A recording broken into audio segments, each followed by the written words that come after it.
We already know, man, they have been leaked Diddy's HIV status. And y'all think Jaguar Wright had been telling these lies for quite some time, but let me explain something to you. See, when you get into that documentary, right? When you get into that documentary and you go back to them Craig Mack days of when he caught HIV and he initially passed from full-blown, isn't that about the same timeline that they were sleeping with all the same? Oh, you better use your head. Faded. It has intensified and hardened into something louder, more coordinated, more persistent. What began as fragmented commentary has evolved into a steady wave of speculation, suggesting that a correctional official may have privately echoed long-standing warnings voiced by Jaguar Wright. Let me ask you, when you hear that Cassie was told to hire male escorts to come in what they call freak-offs now. Yeah. That's something normal that happens in Hollywood. Yeah. Freak-offs. Yeah. Okay. Everybody know that. I've been saying it. Yeah. No official medical documentation has been released to the public. Still, reports continue circulating that Sean Diddy Combs may be facing health-related challenges while in custody, and that the reality behind closed doors could be more serious than originally believed. At first, visible shifts were attributed to the effects of confinement. The contrast between public appearances before confinement and recent images has fueled analysis across digital platforms.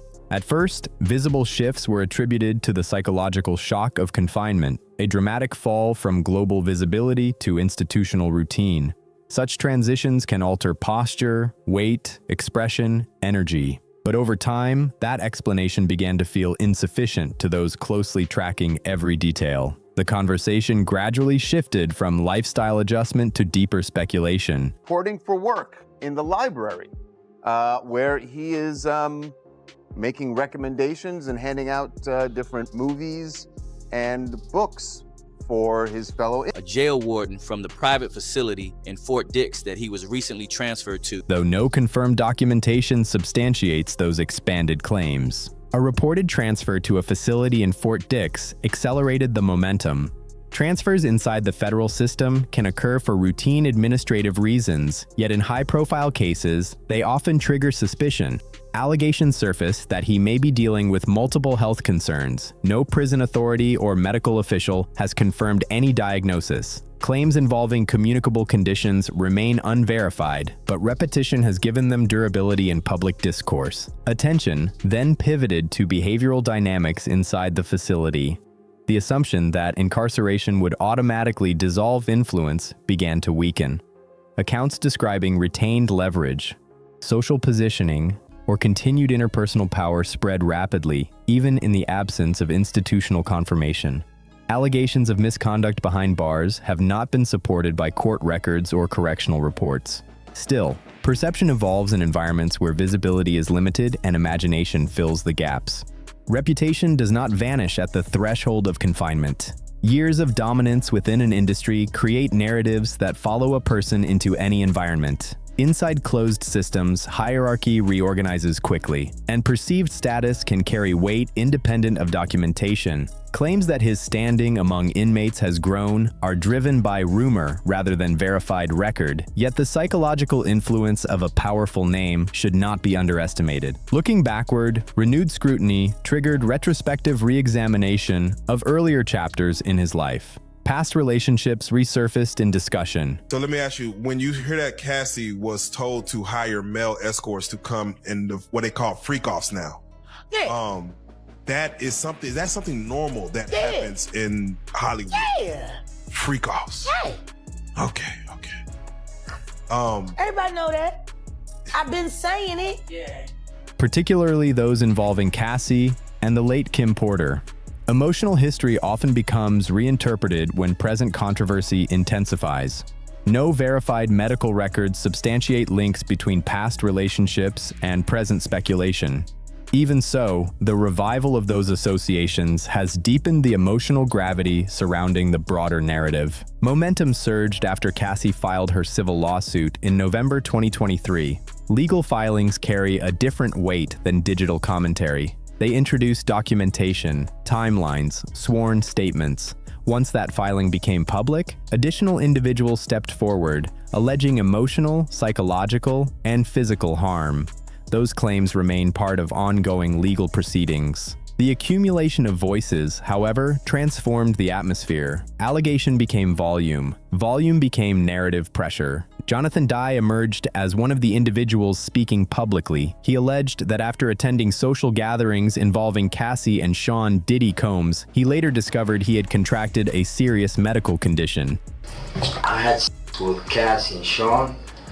Basically, he would marry and tell me what to do with Cassie. I had like 15 encounters, and I heard lots of business. Cause what they would do is Sean talks a lot on the phone and on TV with speakers and stuff, and I was like a slave. Okay, for them that's what I was. That's all right. His statement traveled quickly across platforms, amplified by commentary channels and discussion forums. No court ruling or independently verified medical evidence has established a direct causal link to any specific individual. Yet once a claim enters circulation at scale, retraction or uncertainty rarely travels as far as the initial shock.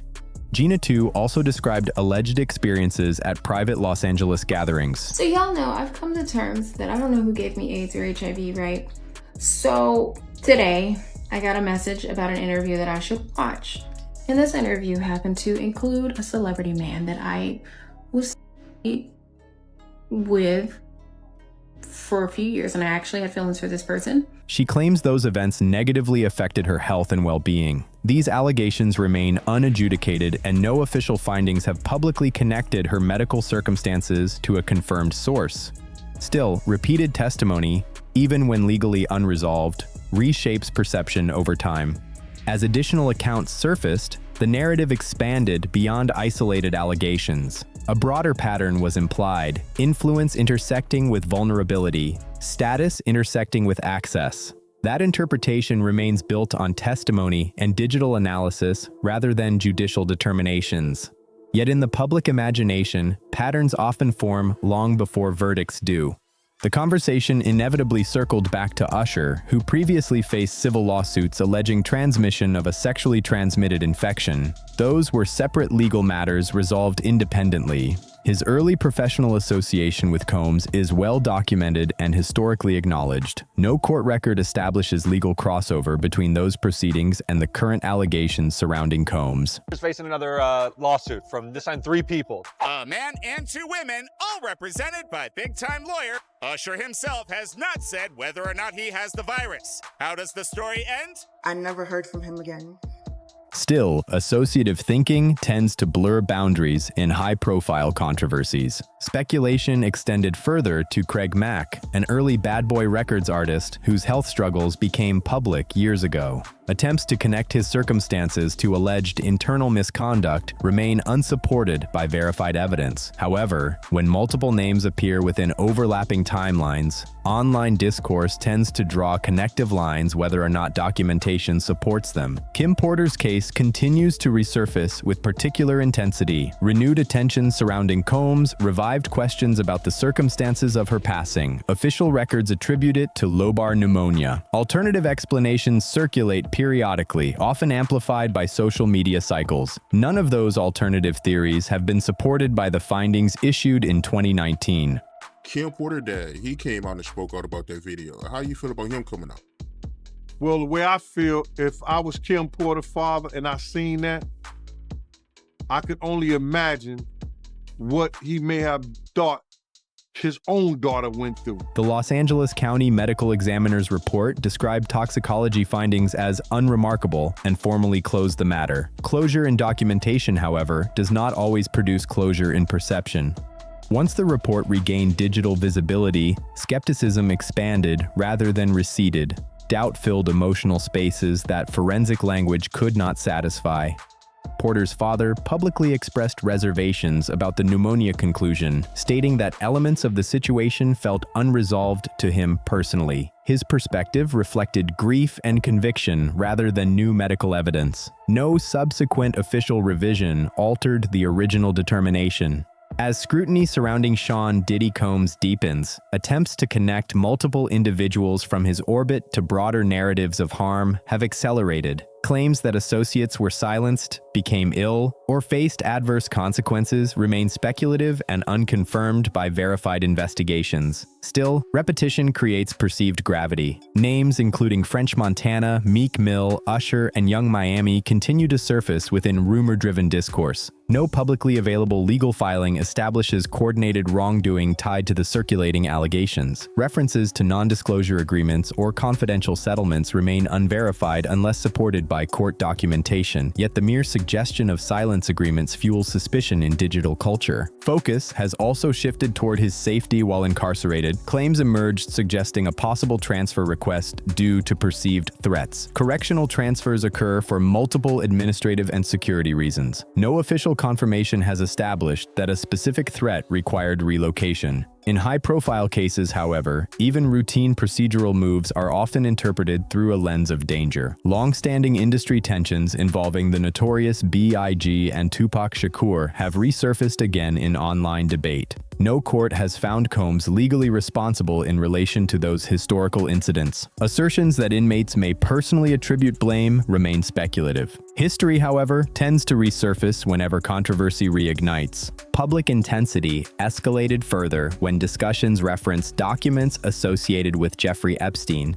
Attempts were made to draw parallels or suggest intersections between those materials and Combs. No verified court filing establishes a direct legal connection between Combs and any criminal enterprise related to those matters. Still, once two controversial names appear within the same digital thread, amplification follows. More extreme narratives allege that within certain private circles, reckless behavior was normalized or incentivized. Claims that health risks functioned as symbolic tests of loyalty are serious, but remain unsupported by confirmed investigative findings. Even unverified claims, when repeated frequently, begin to shape tone and expectation. Debate continues regarding his conduct inside the facility. Questions persist about whether reported social dynamics reflect adaptation, survival strategy, or continuity. No verified institutional report confirms misconduct of the type widely described online. Silence from official channels often leaves space for louder, unofficial voices. Originate from public commentary rather than scientific evidence. Originate from public commentary rather than formal adjudication. No court has convicted Combs of knowingly transmitting any communicable illness. Speculation also surrounds his conditions of confinement. Questions about preferential treatment continue to circulate. Correctional privileges are governed by classification systems and institutional policy.